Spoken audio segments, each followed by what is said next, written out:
ओम देवकी नंदनाय विद्महे वासुदेवाय धीमहि तन्नो कृष्ण प्रचोदयात्। जय श्री कृष्णा।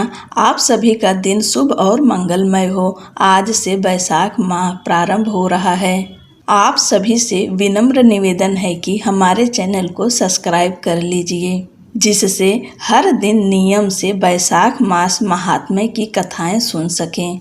वैशाख मास का महत्व धर्म, अर्थ, यज्ञ, क्रिया और तपस्या का सार वैशाख मास संपूर्ण देवताओं द्वारा पूजित है। वह माता की भांति सब जीवों को सदा अभीष्ट वस्तु प्रदान करने वाला है।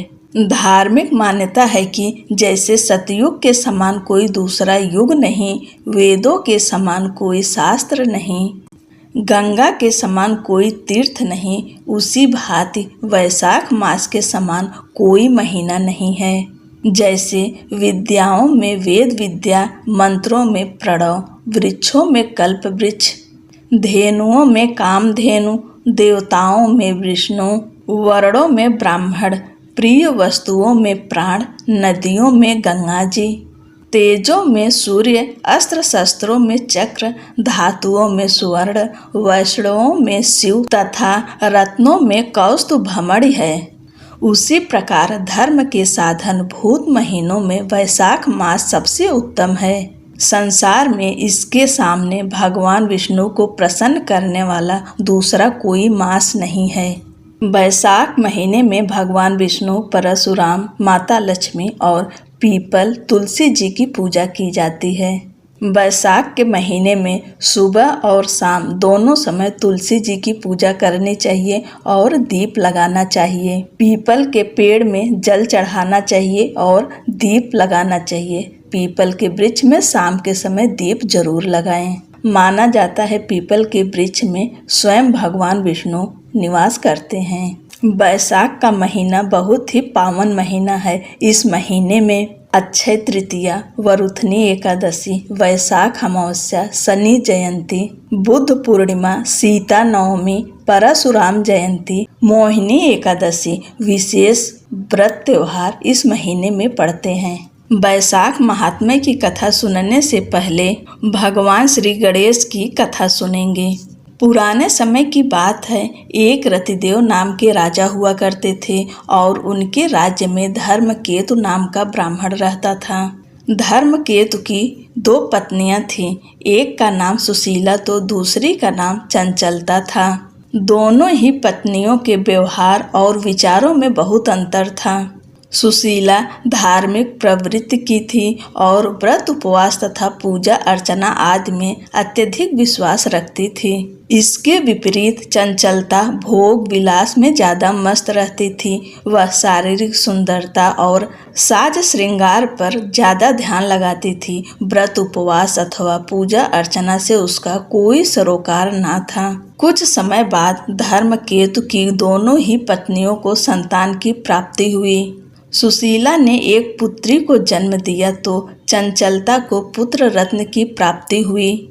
इसके बाद चंचलता ने सुशीला से कहना आरंभ किया कि सुशीला, तूने इतने व्रत उपवास किए और अपना शरीर तक सुखा लिया, फिर भी तुझे लड़की हुई। मैंने कोई व्रत उपवास नहीं रखा और ना ही पूजा अर्चना की, फिर भी मुझे लड़का हुआ। कुछ समय तक तो सुशीला सुनती रही, लेकिन जब उसके लिए सुनना असहनीय हो गया तो उसने गणेश जी की पूजा आरंभ की। गणेश जी प्रसन्न हुए, तब उनकी कृपा से सुशीला की पुत्री के मुंह से बहुमूल्य मोती मूंगे निकलने लगे। उसने एक रूपवान पुत्र को भी जन्म दिया। सुशीला का बदला भाग्य देखकर चंचलता को ईर्ष्या होने लगी और उसने सुशीला की बेटी को कुएं में गिरा दिया। लेकिन सुशीला पर तो गणेश जी की कृपा थी, इसलिए उसकी बेटी का बाल भी बाका नहीं हुआ। बोलो गणेश भगवान की जय, गणपति महाराज की जय। जय श्री कृष्णा। वैशाख महात्म्य अध्याय पहला।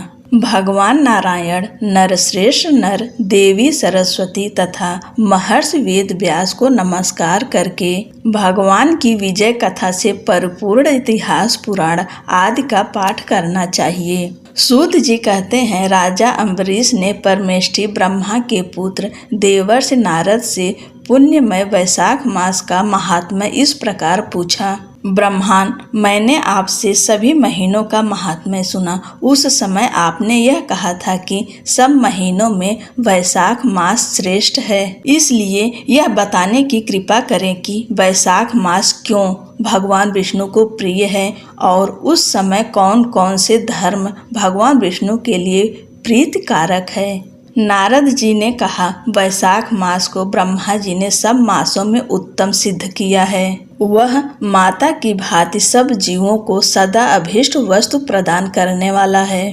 धर्म, यज्ञ, क्रिया और तपस्या का सार है। संपूर्ण देवताओं द्वारा पूजित है। जैसे विद्याओं में वेद विद्या, मंत्रों में प्रणव, वृक्षों में कल्प वृक्ष, धेनुओं में कामधेनु, देवताओं में विष्णु, वर्णों में ब्रह्मांड, प्रिय वस्तुओं में प्राण, नदियों में गंगा जी, तेजों में सूर्य, अस्त्र शस्त्रों में चक्र, धातुओं में स्वर्ण, वैष्णवों में शिव तथा रत्नों में कौस्तुभमणि है। उसी प्रकार धमक साधन भूत महीनों में वैशाख मास सबसे उत्तम है। संसार में इसके सामने भगवान विष्णु को प्रसन्न करने वाला कोई और दूसरा मास नहीं है। जो वैशाख मास में सूर्योदय से पहले स्नान करता है, उससे भगवान विष्णु निरंतर प्रीति करते हैं। पाप तभी तक गर्जते हैं जब तक जीव वैशाख मास में प्रातःकाल जल में स्नान नहीं करता। राजन, वैशाख के महीने में सब तीर्थ देवता आदि तीर्थ के अतिरिक्त बाहर के जल में भी सदैव स्थित रहते हैं। भगवान विष्णु की आज्ञा से मनुष्यों का कल्याण करने के लिए वे सूर्योदय से लेकर 6 दंड के भीतर तक वहां मौजूद रहते हैं। वैशाख के समान कोई मास नहीं है, सतयुग के समान कोई युग नहीं है, वेद के समान कोई शास्त्र नहीं है और गंगा जी के समान कोई तीर्थ नहीं है। जल के समान दान नहीं है, खेती के समान धन नहीं है और जीवन से बढ़कर कोई लाभ नहीं है। उपवास के समान कोई तप नहीं, दान से बढ़कर कोई सुख नहीं, दया के समान धर्म नहीं, धर्म के समान मित्र नहीं, सत्य के समान यश नहीं, आरोग्य के समान उन्नति नहीं, भगवान विष्णु से बढ़कर कोई रक्षक नहीं और वैशाख मास के समान संसार में कोई पवित्र मास नहीं है।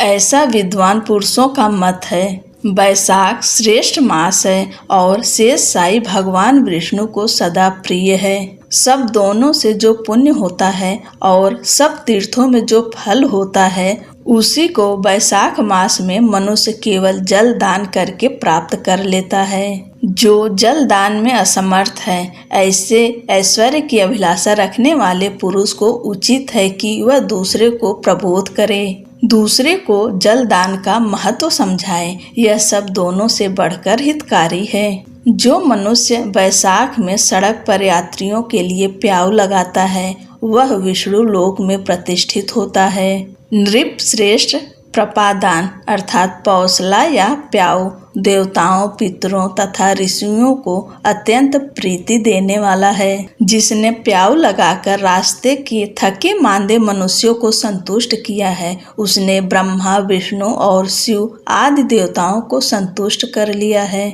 राजन, वैशाख मास में जल की इच्छा रखने वाले को जल, छाया चाहने वाले को छाया और पंखे की इच्छा रखने वाले को पंखा देना चाहिए। राजेंद्र, जो प्यास से पीड़ित महात्मा पुरुष के लिए शीतल जल प्रदान करता है, वह उतने ही मात्र से 10,000 राजसूय यज्ञों का फल पाता है।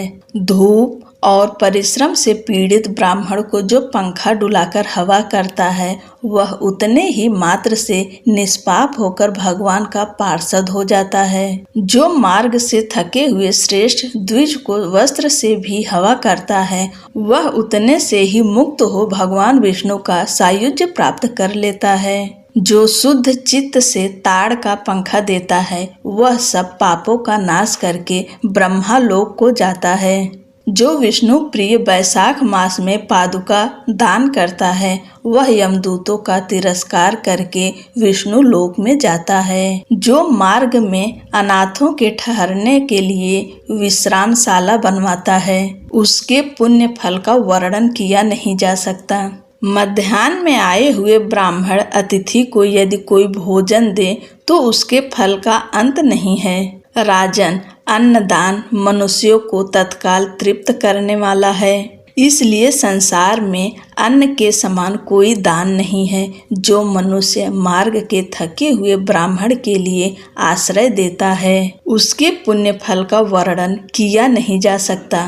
भूपाल जो अन्नदाता है वह माता पिता आदि का भी विस्मरण करा देता है, इसलिए तीनों लोकों के निवासी अन्नदान की ही प्रशंसा करते हैं। माता और पिता केवल जन्म के हेतु पर जो अन्न देकर पालन करता है, मनीषी पुरुष इस लोक में उसी को पिता कहते हैं। आज की कथा यहीं पर समाप्त होती है। आगे की कथा अगली की वीडियो में हम सुनाएंगे। तब तक के लिए जय श्री कृष्णा, राधे राधे।